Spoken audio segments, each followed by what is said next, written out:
हमेशा सीखते रहो। एक बार गांव के दो व्यक्तियों ने शहर में जाकर पैसा कमाने का निर्णय लिया। शहर जाकर कुछ महीने इधर उधर छोटा मोटा काम कर दोनों ने कुछ पैसा जमा किया। फिर उन पैसों से अपना अपना व्यवसाय शुरू कर दिया। दोनों का व्यवसाय चल पड़ा। 2 साल में ही दोनों ने अच्छी खासी तरक्की कर ली। व्यवसाय को फलता फूलता देख पहले वाले व्यक्ति ने सोचा कि अब तो मेरा काम चल पड़ा है, अब तो मैं तरक्की की सीढ़ियां चढ़ता चला जाऊंगा। लेकिन उसकी सोच के विपरीत व्यापारिक उतार चढ़ाव के कारण उसे उस साल अत्यधिक घाटा हुआ। अब तक आसमान में उड़ रहा व्यक्ति यथार्थ के धरातल पर आकर गिरा। वह उन कारणों को तलाशने लगा जिसकी वजह से उसका व्यापार बाजार की मार नहीं सह पाया। सबसे पहले उसने दूसरे व्यक्ति के व्यवसाय की स्थिति का पता लगाया जिसने उसके साथ ही व्यापार शुरू किया था। वह यह जानकर हैरान रह गया कि इस उतार चढ़ाव और मंदी के दौर में भी उसका व्यवसाय मुनाफे में है। उसने तुरंत उसके पास जाकर उसका कारण जानने का निर्णय लिया।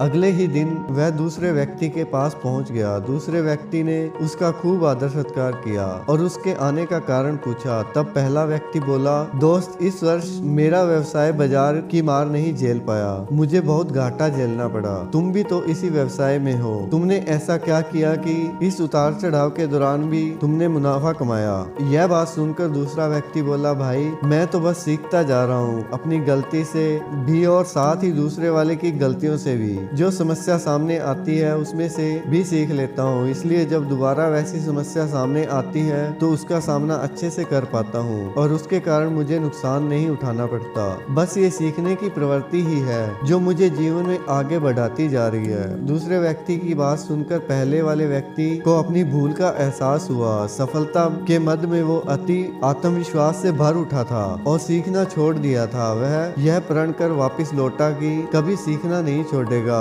उसके बाद उसने कभी पीछे मुड़कर नहीं देखा और तरक्की की सीढ़ियां चढ़ता गया। सीख। दोस्तों, जीवन में कामयाब होना है तो इससे पाठशाला मानकर हर पल सीखते रहिए। यहाँ नित नए परिवर्तन और नए विकास होते रहते हैं। यदि हम स्वयं को सर्वज्ञता समझने की भूल करेंगे तो जीवन की दौड़ में पिछड़ जाएंगे, क्योंकि इस दौड़ में जीता वही है जो लगातार दौड़ता रहता है। जिसे दौड़ना छोड़ दिया उसकी हार निश्चित है। इसलिए सीखने की ललक खुद में बनाए रखें, फिर कोई बदलाव, कोई उतार चढ़ाव आपको आगे बढ़ने से नहीं रोक सकता।